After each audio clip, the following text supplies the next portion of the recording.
सारे ने रटा राड़ पे मैं 10-15 साल गरीब हूँ, भाई भी बहुत है, छोटे छोटे बच्चे। अस्सलाम वालेकुम, मोहम्मद अरशद मेरा नाम है। 15 साल हो गए सर मेरी लत्तां टुटी हैं। 15 साल पहले मेरा एक्सीडेंट होया है, लत्तां मेरी टुटियां, दोवें लत्तां मेरियां राड़ पे होया।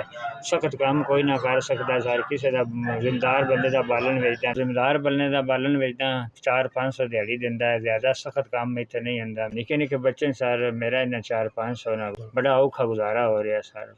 वड्डी बच्ची है सर 7वीं पढ़दी, छोटा बच्चा तीसरी पढ़दा, बड़े औखे बूट शूट लै सर, दोवें बच्चों दे बड़े बूट किताबां बड़ियां औखियां लैके बस्ते दिन्ना सर। दोवें लत्तां तो मजूब बनना बड़ा औखा सर वक्त गुजार रहा। मजूब दोवें लत्तां सर लाड़ पे मेरी, बड़ा औखा मैं कम कर रहा। 1 2 3 4 5 सर, बड़ी बड़ी मेहरबानी सर, मेरा तुसी बड़ा काम किया। 5000 रुपया तुसी दिता है, मेरे बच्चों का कोई वसीला बन जासी। अल्लाह ताला तुहानू बाड़ा दे रहे, बाही रोजी अल्लाह ताला कारोबार वधदा रहे, ज़्यादा तो ज़्यादा वधे, गरीबां दी इमदाद करदे हो। अल्लाह ताला तुहानू खुश रखे, तुहाडे बच्चों दी दुआएं, तुहाडे बच्चों बड़ी जिंदगी करे। तुहाडा 5000 आ गया, तुहाडे मेरियां बच्चियां दे पेंसिलां कापियां दे बस्तें दे पैसे बने। अल्लाह ताला तुहानू बाड़ा देवे, ज़्यादा देवे, अल्लाह ताला तुहाडा वड्डा कारोबार बनावे। बड़ी बड़ी मेहरबानी, शुक्रिया।